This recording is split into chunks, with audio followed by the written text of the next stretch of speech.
This is Nick Melionis, and you're watching Move Faces TV.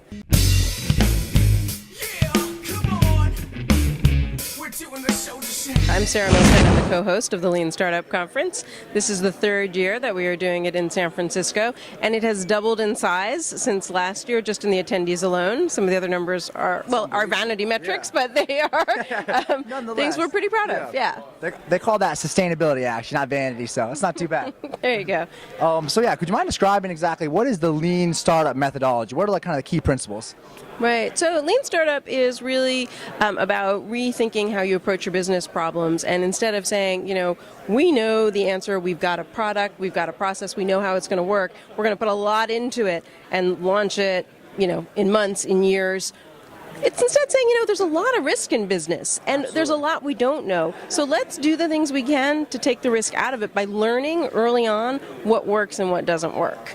And that there's a lot of techniques we have for helping people figure that out. Yeah, it sounds like a great plan. What are your previous experiences in businesses that led you to, for one, want to be involved in such an incredible movement, but also giving you this broad knowledge base?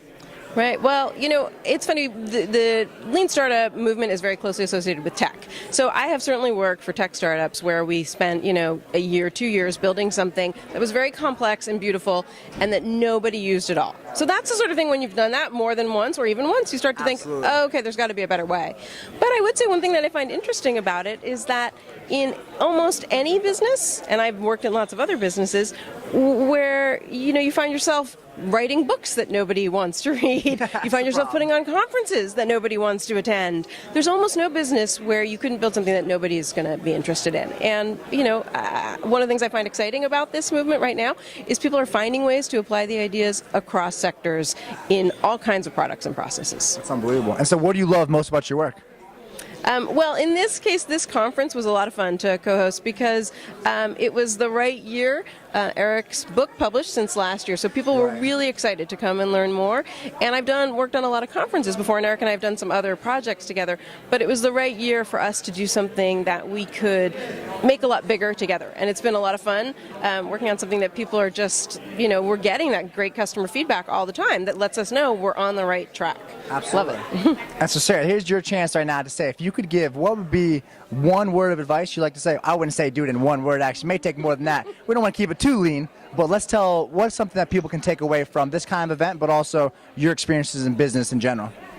Yeah, I think, the thing that I tell people to do most often is experiment. Rather than think you've got the right idea, figure out how to experiment with the smallest possible thing and build from those experiments. Learn from them and then build and do something else. And one of the things we did with this conference was early on, we did a soft launch of our tickets at a low price to see if anybody was going to buy. We sold them all out within a couple of hours, which was a very strong signal to us that we were on the right track.